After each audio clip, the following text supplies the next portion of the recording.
और कहर नहीं जा कोई, और दास गरीब अचल अविनाशी। सुख का सागर सोई, अचल कभी नाश में नहीं आता, अविनाशी है, सदा रहने वाला शाश्वत स्थान है वो, और वहां कोई कहर नहीं है जीव पर। तो परमात्मा गरीबदास साहिब जी कह रहे हैं कि मन तू सुख के सागर बसरे, और न ऐसा यश रे। अब यहाँ की फोकट महिमाओं को आप उस यश मानते हो, जैसे कोई अच्छा धार्मिक या कोई राजनेता हुआ है, उसने किसी वर्ग विशेष के लिए कोई अच्छा काम कर दिया है। अच्छी बात है, राजनेताओं का, धर्म नेताओं का काम तो परमार्थी होता है, अच्छी बात है।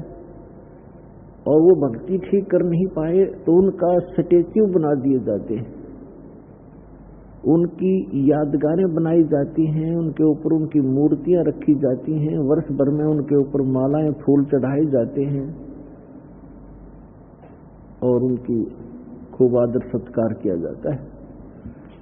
उनका बहुत बड़ा यश चल रहा होता है, महिमा। तो परमात्मा कहते हैं कि जो सत भक्ति नहीं करता, चाहे प्रधानमंत्री हो चाहे राष्ट्रपति हो, सारी पृथ्वी का, तो अगले जन्म में वो मनुष्य जीवन नहीं प्राप्त करता, पशु योनि में जाता है या पक्षी की योनि पाता है, अन्य प्राणियों की योनि प्राप्त करता है।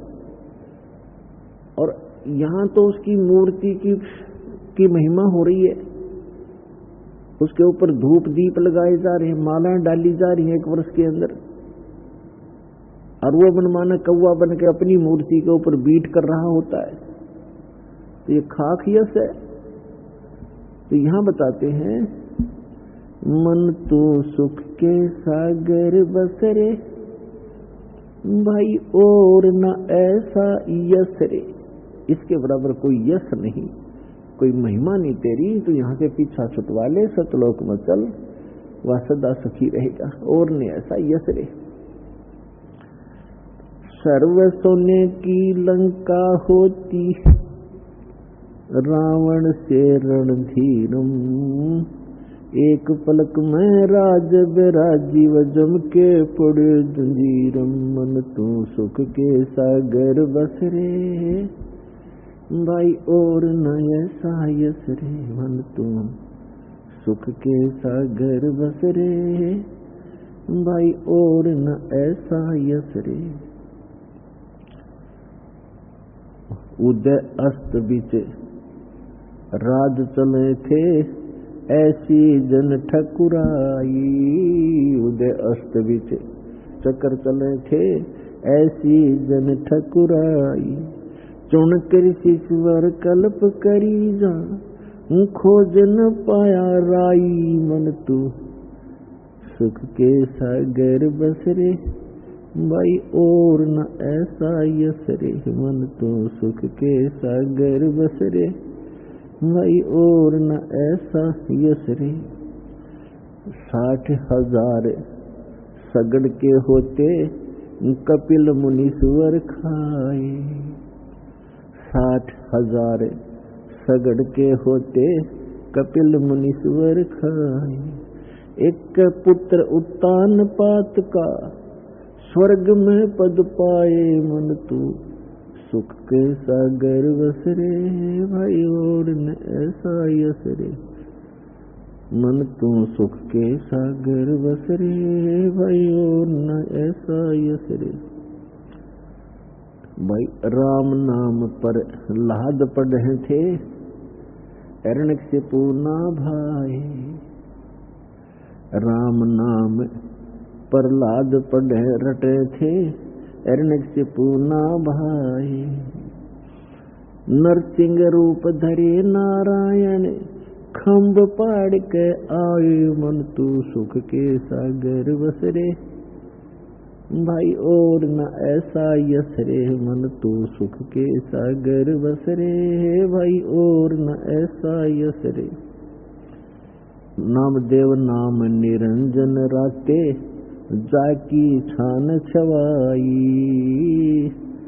नामदेव नाम निरंजन राते जाकी छान छवाई, एक पलक में देवल फेरा वह मर्तक गौ जवाई, मन तू सुख के सागर बसरे भाई और न ऐसा यस रे, मन तू सुख के सागर बसरे भाई और न ऐसा यस रे। काशीपुरी कबीरा होते ताही लखोरे भाई, हाँ काशीपुरी कबीरा होते ताही लखोरे भाई, बन के सो बंजारा उतरे 9 लाख बौलद आई, मन तू सुख के सागर बसरे भाई और न ऐसा यस रे, मन तू सुख के सागर बसरे भाई और न ऐसा यस रे। भाई कनक जनेऊ कंद दिखाया भक्ति करी रविदासा, कनक जनेऊ कंद दिखाया भक्ति करी रविदासा, दास गरीब कौन गति पावे मग हर मुक्ति विलासा, मन तू सुख के सागर बसरे भाई और न ऐसा यस रे, मन तू सुख के सागर बसरे भाई और न ऐसा यस रे। अब क्या बताते हैं परमात्मा, हमें याद दिलाते हैं कि यहाँ आप क्या मांगते हो। सर्व सोने की लंका थी, रावण से रणधीरम, एक पलक में राज विराजी वजम के पड़े जंजीरम।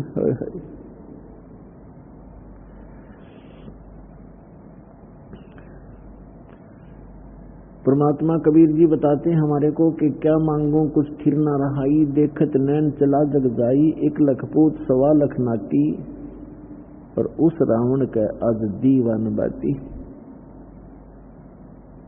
परमात्मा कहते हैं आवत संग ना जात संगाती, जब तुम संसार में आए तब तुम्हारे साथ कोई नहीं आया था, बाद में यही जुगाड़ जुड़ा सारा, यहीं पर व्यवस्था बनी है।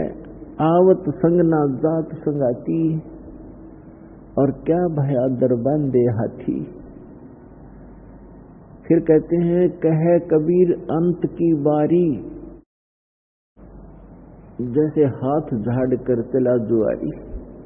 जो सत्य भक्ति नहीं करते या भक्ति बिल्कुल ही नहीं करते, वो व्यक्ति अंत समय में मृत्यु के समय ऐसे दुखी होकर जाएंगे, खाली होकर जाएंगे, जैसा जुए में हारा हुआ जुआरी हाथ मलता हुआ जाता है।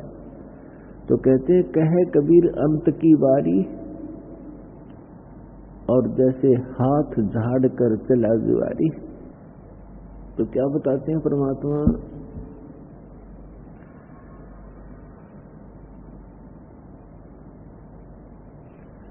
राम नाम पर लाद पड़े थे हिरण्यकशिपु ना भाई, राम नाम पर लाद रटे थे हिरण्यकशिपु ना भाई, नरसिंह रूप धरे नारायण खम्भ पाड़ के आए, मन तू सुख के सागर बसरे भाई और न ऐसा यसरे। जैसे प्रहलाद भगत की कहानी आपने बहुत बार सुनी है, या कोई बात थी, देखो बुद्धि भ्रष्ट उस व्यक्ति की, बेटा भक्ति कर रहा है, बाप मना कर रहा है, अपने पिता के कर्तव्य से भी वंचित था वो व्यक्ति, ऐसा दुष्ट था अपने अभिमान के कारण, अपने अहंकार के कारण। नहीं तो भक्ति करने वाले व्यक्ति को तो आम व्यक्ति भी सहयोग देता है कि अच्छा भाई बहुत अच्छा भक्ति कर रहे हो, बहुत अच्छा, आप तो बहुत अच्छा कर रहे हो। और जो भक्ति में बाधा करता है उस जैसा दुष्ट इंसान पृथ्वी पर नहीं है।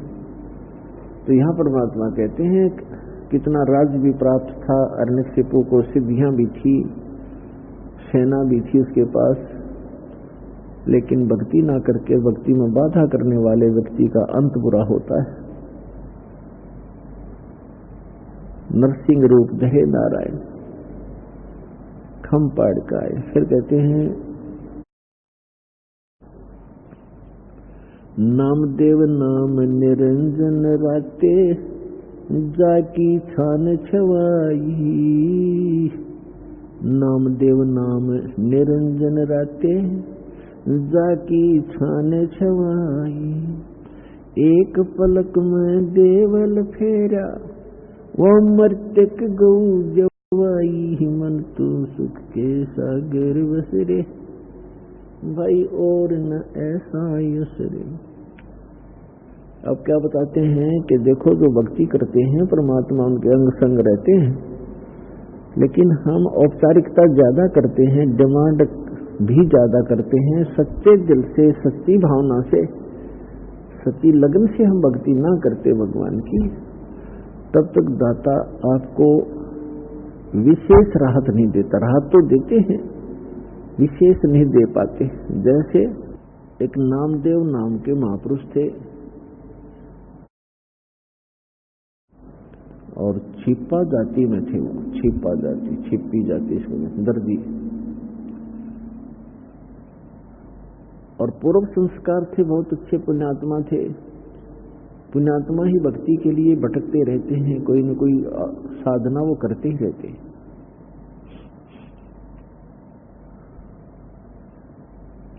अपने आत्माओं, जैसे नामदेव जी के माता पिता विट्ठल भगवान के पुजारी थे और पत्थर की मूर्ति बना रखी थी। जैसा भी कर्मकांड उनको बताया था वो एक औपचारिकता प्रतिदिन करते थे नियमित, कि प्रतिदिन सबसे पहले दूध निकाल कर गायों का भगवान विट्ठल की मूर्ति के सामने रखते थे, पर्दा लगा देते थे,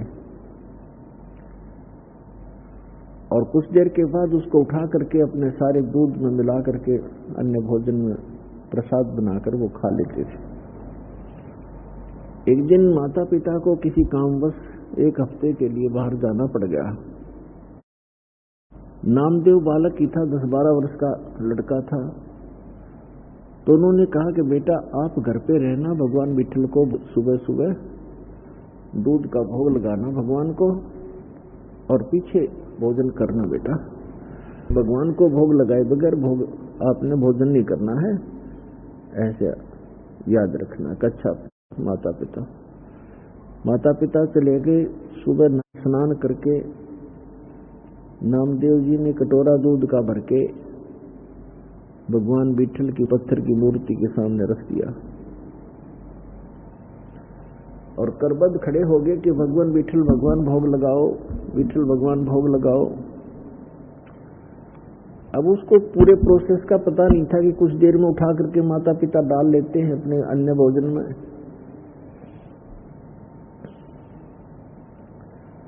खड़ा रहा घंटा 2 घंटा, विट्ठल भगवान ने कोई भोग नहीं लगाया। उसमें कुछ चींटियां कट गई